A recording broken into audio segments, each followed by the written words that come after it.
one row or one column, if one row or one column is zero, if one row and one column is zero, then the value of determinant is zero.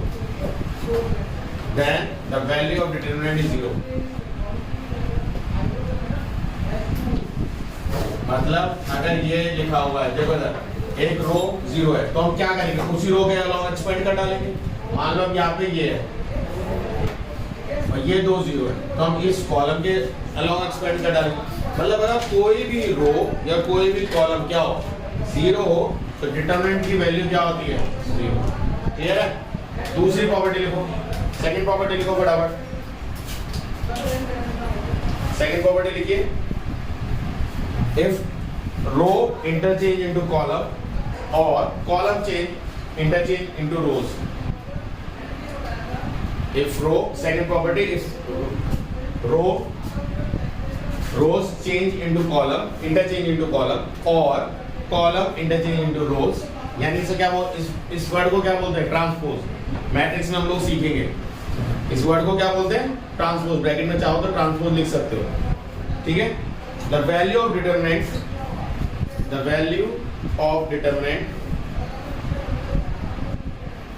remain unchanged. Okay, एक example देख लेते हैं। मान लीजिए 1 2 3 4 ये determinant है। इधर देखो, इसकी वैल्यू बताओ, 1 into 4 माइनस 3 2 6, क्या आया, -2। चेंज करो, 1 2 3 4 हो गया चेंज, बताओ 4 - 6 क्या है, -2। तो आपने रोज को कॉलम में चेंज कराया, कॉलम को रो में चेंज करा, वैल्यू ऑफ डिटरमिनेंट क्या रहेगी, अनचेंज। कोई डाउट है, कोई प्रॉब्लम है? Next, third property, if any two row और any two column, if any two row and any two column, if any two row or any two column interchange,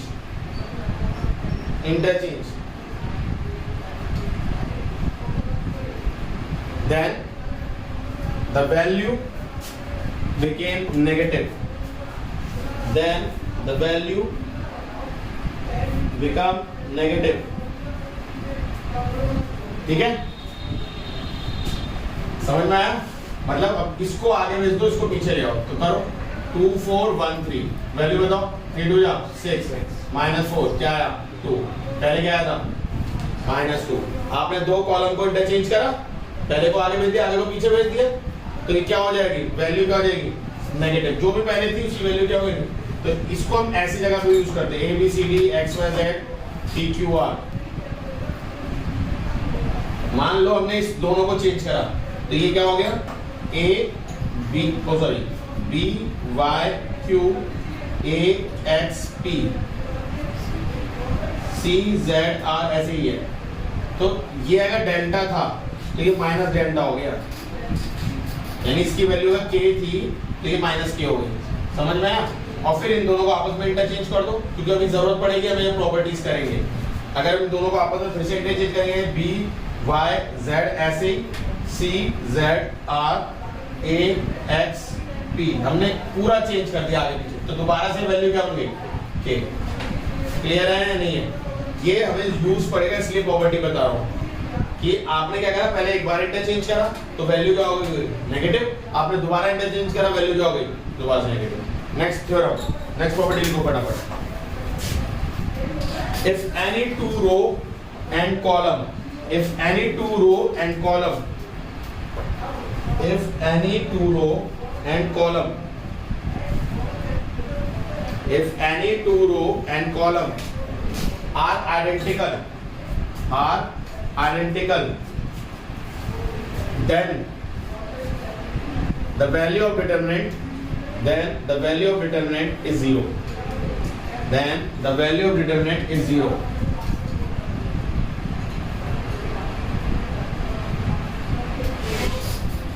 क्या होगी value, 0, direct 0। ABC 0, दो column या दो रो identical हो गए, 0 मोल में। समझ में आया या नहीं आया? एग्जाम्पल बता दो फटाफट जल्दी। लिखो मत उसको, एग्जाम्पल के तौर पे लिख लो। जैसे यहाँ पे मैं a p q x plus b y z x plus c d r ये है, ठीक है।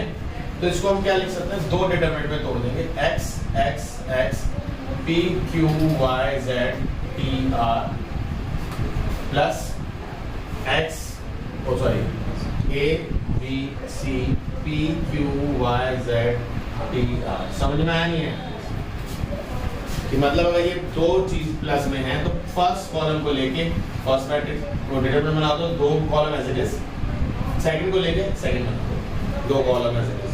समझ में आया नहीं है? कोई डाउट है तो बताओ इसमें। अब ध्यान से सुनो, डाउट की बात ये होती है कि कई बार यहाँ पे बीच में आ जाता है माइनस, बच्चों तो तोड़ जाते हैं कि हमने तो ये बहुत क्या पढ़ी है, पॉजिटिव में पढ़ी है। तो भाई मुझे एक चीज बताओ, मैं इसे ऐसे नहीं लिख सकता, तो क्यों घबरा रहे हो? तो बिल्डिंग प्रॉपर्टी यहाँ पे इसके माइनस भी आया, समझ में आया नहीं है? तो कुछ घबराना मत, अगर यहाँ नेगेटिव नंबर आओ, अभी तो पॉजिटिव की प्रॉपर्टी पता है, कोई बात नहीं, उसे माइनस में ब्रैकेट में लेके प्लस लिख के प्रॉपर्टी लगा के खत्म करो, ठीक है। अब दूसरी चीज, इसमें कोई डाउट नहीं है प्रॉपर्टी में। दूसरी प्रॉपर्टी देखो, मान लो a b c x y z p q r, इसकी वैल्यू डेल्टा, ठीक है। मैंने क्या बोला, मैंने बोला r1 equal to r1 minus twice of r2, ये तरीका होता है लिखने का। अब देखो जो पहले लिखते हैं यानी इसमें चेंज होगा, ये जो हमने फर्स्ट लिखा, क्या चेंज होगा कि r1 में से माइनस करो ट्वाइस ऑफ r2, क्या चेंज होगा, r1 में से माइनस करो ट्वाइस ऑफ r2, चेंज जिसमें होगा वो यहाँ लिखा है, मतलब जो सिर्फ जिसमें चेंज होगा वो कौन है, r1। तो r1 में क्या चेंज है, r1 में से माइनस करो ट्वाइस ऑफ r2 यानी a माइनस 2x, यहाँ पे जो है a माइनस 2x, क्यों, इस पूरी रो को माइनस करना है किसमें से, r2 में से, इसको दुगना करके, समझे या नहीं समझे? इसको दुगना करो और इसमें से क्या कर दो, माइनस, तो a minus 2x, a minus 2x, बात समझ में? अगला बताओ क्या होगा, b माइनस 2y, अगला बताओ c माइनस 2z। और मजेदार बात ये है, ये ऐसा ही रहेगा। तुम्हारे मन में आओ सर आपने तो ट्वाइस ऑफ r करा, बट ध्यान से देखो मैंने क्या बात बोली थी, कहाँ पर चेंज होना चाहिए, r1। ट्वाइस ऑफ r2 हुआ है बट स्टोर को r2 में नहीं हो रहा है, वो स्टोर किसमें हो रहा है, r1 में हो रहा है। तो अगर चेंज हुआ भी है तो वो ऑपरेशन किसमें गवर्न हो रहा है, r1। और मजेदार बात ये है अभी भी वैल्यू डेल्टा है, मतलब चाहे आप डिटरमिनेंट के अंदर कुछ भी कर दो, the value of determinant remain unchanged. तुमने भाई इतनी बड़ी चीज कर दी तो वैल्यू में चेंज आना चाहिए था, समझ में आया? दूसरी प्रॉपर्टी, एक लास्ट प्रॉपर्टी और सुन लो, ये मैट्रिक्स से थोड़ा सा अलग बनाते हैं, तुमने 10th में मैट्रिक्स पढ़ी है तो इससे थोड़ा सा अलग बनाते हैं। मान लो a b c d e f g h i, ये है, इसकी वैल्यू थी डेल्टा, या अब ये मान लीजिए फिलहाल के आपने फर्स्ट रो में 3 से मल्टीप्लाई कर दिया, आपने बाहर 3 लिखा, a b c d e f g h i, ठीक है। तो हमने क्या सीखा, तो अब इसकी वैल्यू क्या हो गई, 3k, वैल्यू क्या हो गई इसकी 3k, जो भी वैल्यू थी उसको तिगुनी, आपने 3 मल्टीप्लाई कराया ना। मैट्रिक्स में आपने एक चीज सीखी थी क्लास 10 में, अगर 3 लिखते थे तो वो सारे एलिमेंट से मल्टीप्लाई होगा, याद है? 10th क्लास में उन्होंने करा था, मैट्रिक्स में कोई भी नंबर का मल्टीप्लाई करते थे तो सारे एलिमेंट के साथ होता था। अब क्या होगा, किसी भी एक रो या एक कॉलम से फर्स्ट से कराना मांगो फर्स्ट से कराओ, सेकंड से कराना मांगो सेकंड से कराओ, थर्ड से कराना थर्ड से, ठीक है। अब ये चीज तो समझ, प्रॉपर्टी ऐसी है, प्रॉपर्टी क्या कहती है, आपने कोई भी नंबर मल्टीप्लाई करा तो वो उस वैल्यू में भी मल्टीप्लाई हो जाएगा। मतलब मान लो पहले डिटरमिनेंट की वैल्यू हमने जो पहला एग्जांपल है इसमें -2 आई, आपने 2 मल्टीप्लाई करा फर्स्ट रो में, तो जो भी वैल्यू थी -2 उसमें 2 मल्टीप्लाई कर दो क्या हो जाती है -4। ये है इसका मतलब कि आपने कुछ भी मल्टीप्लाई करा किसी भी रो कॉलम में वो पुरानी वैल्यू को कर देगा। बट अगर हमारी वैल्यू चेंज हो गई तो कोई फायदा होगा? तो हम क्या करते हैं, ये तो प्रॉपर्टी है, प्रॉपर्टी ऐसी है, हम क्या करते हैं ऐसा,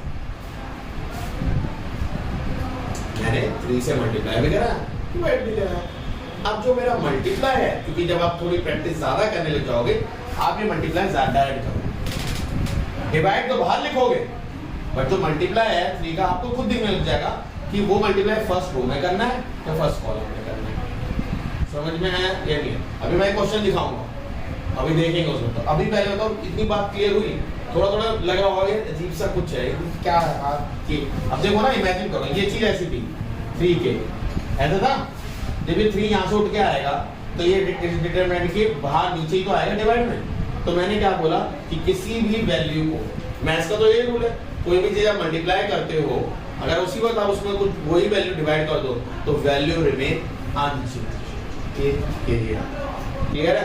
अभी कुछ क्वेश्चन देंगे अपने आप से करोगे इन प्रॉपर्टी को लिखो। ओके, ये तीनों क्वेश्चन में इक्वल टू 0 प्रूफ करना है। कोने वाला क्वेश्चन जो है वो आईसीएससी में आ चुका, आईएससी तुम्हारे बोर्ड एग्जाम में आया है। कैसे करना ध्यान से सुनो, ये वैल्यू को हमें डिटरमिनेंट को 0 करना है विदाउट सॉल्विंग। कैसे करें? अब ध्यान देखो ध्यान से। मैं क्या कर रहा हूँ, जो फर्स्ट कॉलम है उसमें मैं ऑपरेशन लगा रहा हूँ। क्या? फर्स्ट कॉलम में से थर्ड कॉलम माइनस कर रहा हूँ जब मैं उसमें 7 मल्टीप्लाई करूँगा। देखो अभी तुम्हें लगेगा, फील आएगा कि ये हो कैसे रहा है, इनको कैसे पता चल रहा है 7 मल्टीप्लाई करना है, इनको कैसे पता चल रहा है 3 मल्टीप्लाई करना है, 4 मल्टीप्लाई करना है। मैं गारंटी देता हूँ तुम 15 से 16 क्वेश्चन करो तुम्हें खुद अपने आप दिखने लगेगा क्या चीज मल्टीप्लाई करना है। ठीक है, बस थोड़ा सा पेशेंसली वेट करना। अब देखो फर्स्ट कॉलम पे चेंज करना है तो सिर्फ फर्स्ट में करोगे। क्या है? 43 माइनस 7 मल्टीप्लाई थर्ड यानी 6, 7 into 6, 35 minus 7 into 4, 17 minus 7 into 2, 173,642। Clear है? LHS क्लियर है? अब बताओ 43 माइनस 42 क्या आएगा?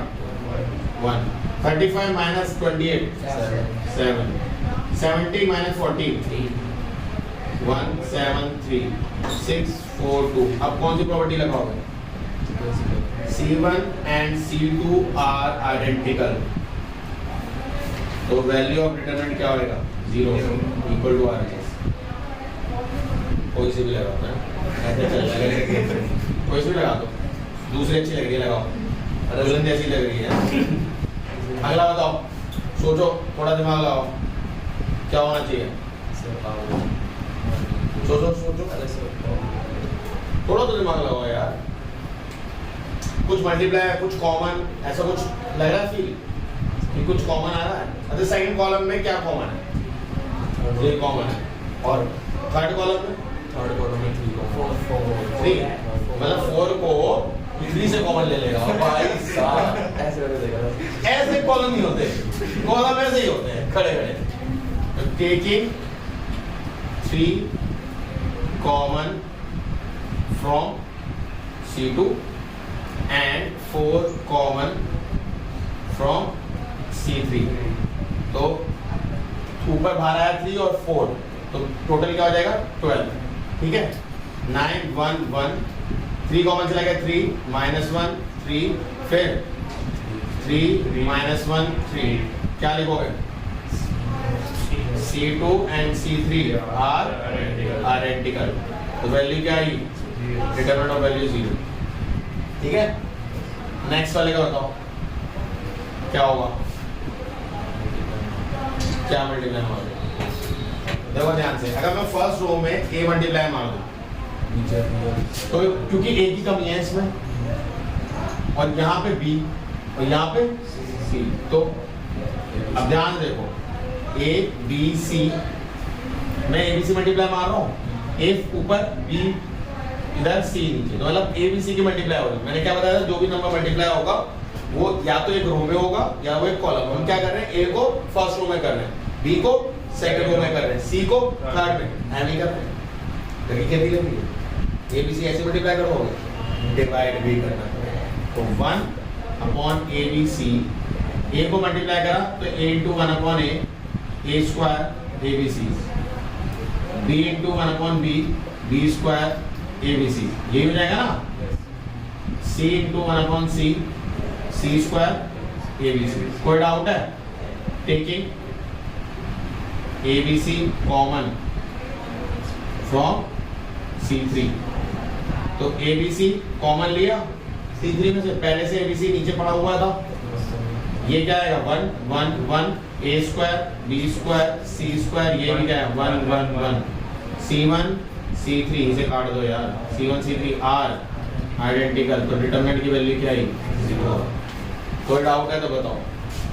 ऐसे ही क्वेश्चन आएंगे और वो बोर्ड का क्वेश्चन है भाई आपको, तो थोड़ा थोड़ा समझ में आ रहा है। देखो क्वेश्चन को ना पहले फील करना शुरू करो अब से, अब तक तुम ये नहीं सोचोगे यार ये कैसे होगा, जब देखो थोड़ी थोड़ी लगेगी चीजें कि हाँ टफ है, बट मैं गारंटी ले रहा हूँ थोड़ा टाइम स्पेंड करो, क्योंकि एकदम से नहीं आएगा चैप्टर। प्रॉपर्टीज आप सोचो 4 क्वेश्चन कर दिए, आ गया चैप्टर, नहीं आने वाला, इसमें प्रैक्टिस मांगेगा ये चैप्टर आपसे खूब, क्योंकि पहली चीज नया है, मैट्रिक्स जैसा पुराना नहीं है, 10th में पढ़ा हुआ नहीं है, ठीक है। जैसे डिफरेंशिएशन आपसे बहुत प्रैक्टिस मांगने वाला है, भले आपने 11th में पढ़ा है, बट जब भी वो आपसे प्रैक्टिस मांगेगा, और इंटीग्रेशन उससे ज्यादा प्रैक्टिस मांगेगा। बट फायदा ये होता है कि अगर आपने डिफरेंशिएशन अच्छे से पढ़ा है तो इंटीग्रेशन में कहीं ना कहीं आपको हेल्प मिलती है, क्योंकि इंटीग्रेशन में जो 6 मार्क्स का क्वेश्चन पक्का आता है वो है बाय पार्ट, और उसमें लगती है डिफरेंशिएशन, मतलब इंटीग्रेशन के लिए डिफरेंशिएशन बहुत ही जरूरी है। ये सब नोट करो। इसको भी 0 प्रूफ करना है, ये आईएससी में आ चुका है और सीबीएसई 2001 में भी आया है, ठीक है। तो सीबीएसई ने भी दिया, आईसीएसई ने भी दिया, कैसे करेंगे बताओ।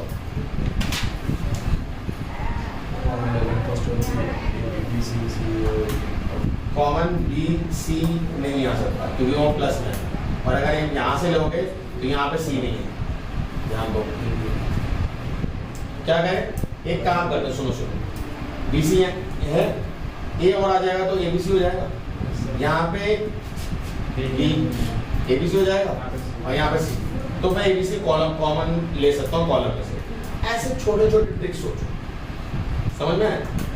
अभी A B C P Q R इन पे रहेंगे तो तुम्हें समझ में आएगी चीज। अब ध्यान दो 1 अपॉन ए बी सी, क्योंकि हम ऐसे तो मल्टीप्लाई कर नहीं सकते, तो मैंने ये ऊपर मल्टीप्लाई करा तो A B square C square हो गया, ये ए बी सी हो गया, ए बी प्लस ए सी हो जाएगा।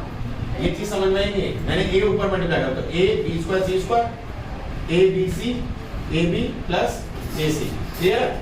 नेक्स्ट में मल्टीप्लाई करो ए स्क्वायर, ओ सॉरी इसमें क्या करेंगे बी, तो B C square A square, A B C B C और बी ए या ए बी, ठीक है।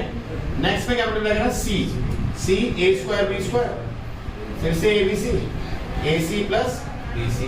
अब क्या कॉमन ले सकते हो, taking A B C common from C2, column 2 से तो कॉमन लेना है, क्या बचा देखो ध्यान से।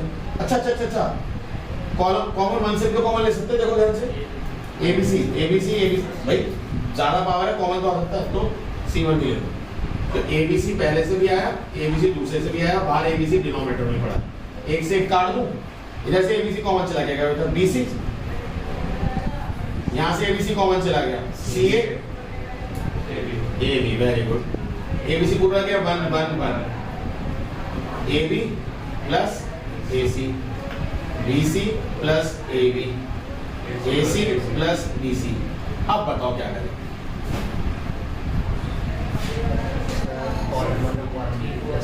Very good. क्यों प्लस करा, ध्यान से देखो, ए बी है, ए सी है, सिर्फ बी सी की कमी, ये दिखेगा, अभी नहीं दिख रहा होगा, बट जितने क्वेश्चन करते चले जाओगे ये चीज दिखने लग जाएगी।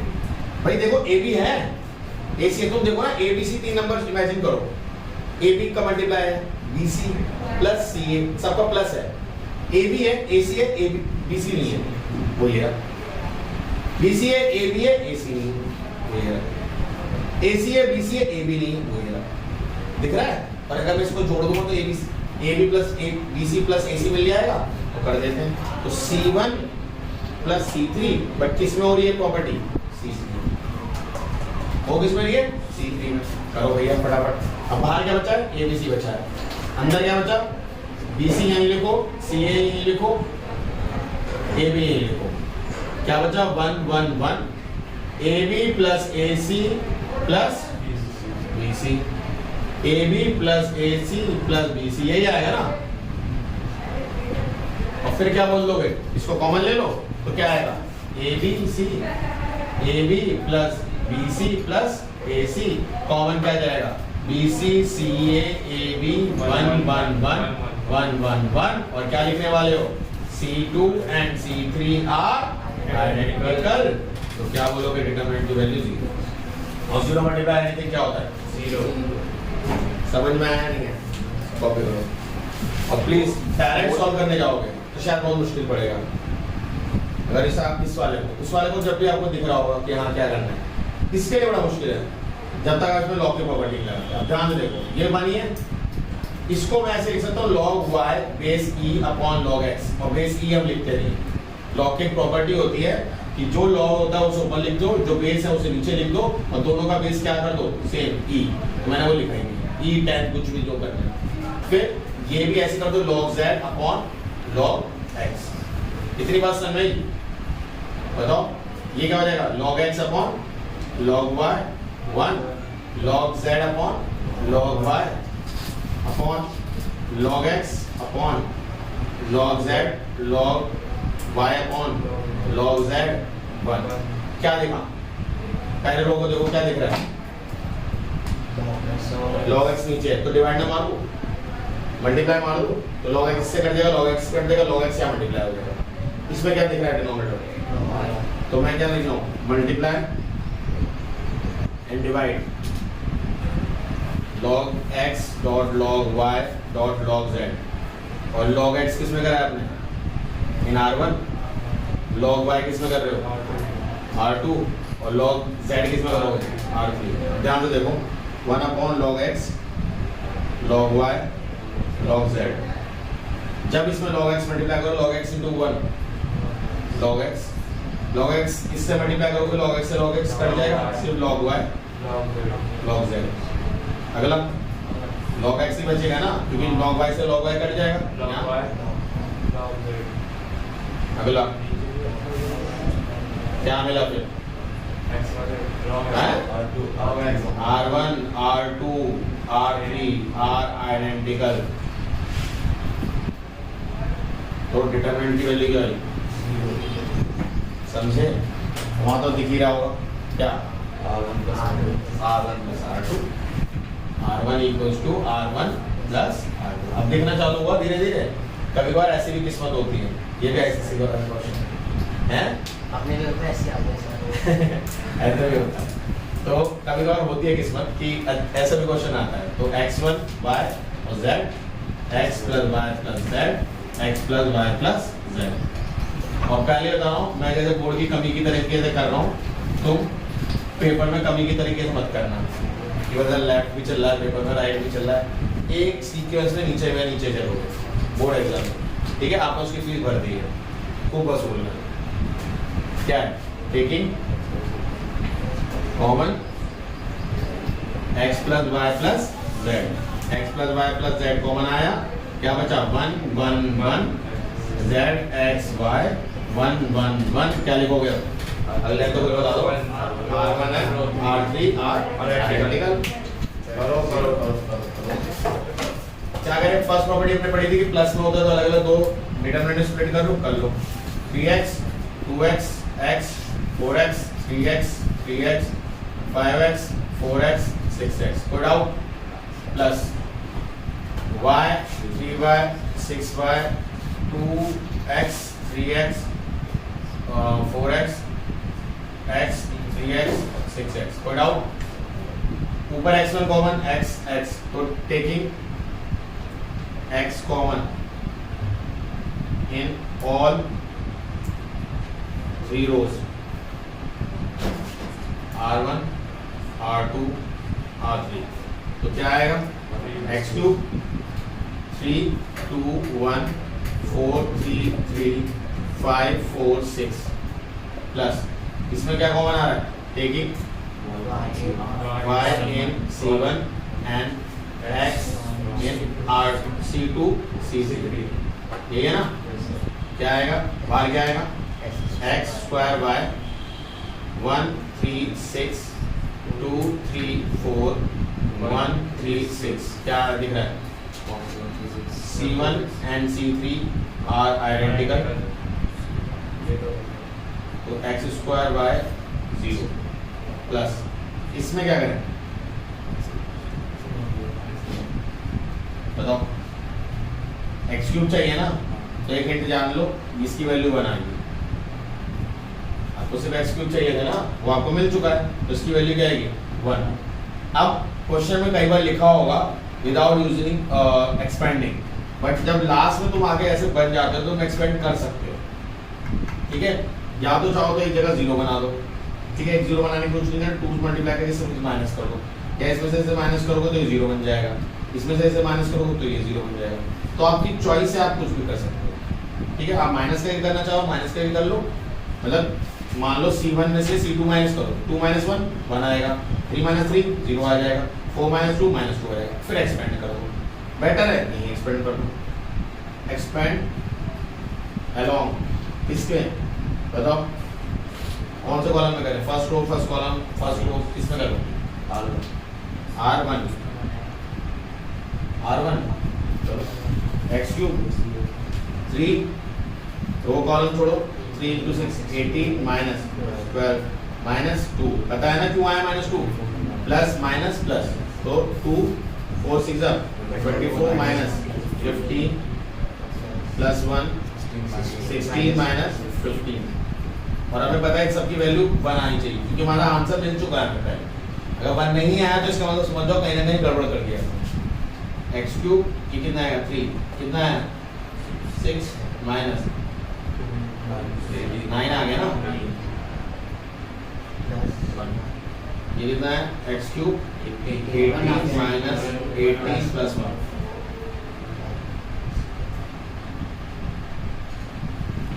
क्लियर है? समझ में आया नहीं है? ये समझने वाला खेल है पूरा बेटा, ठीक है? बाकी क्वेश्चन हम कल करेंगे।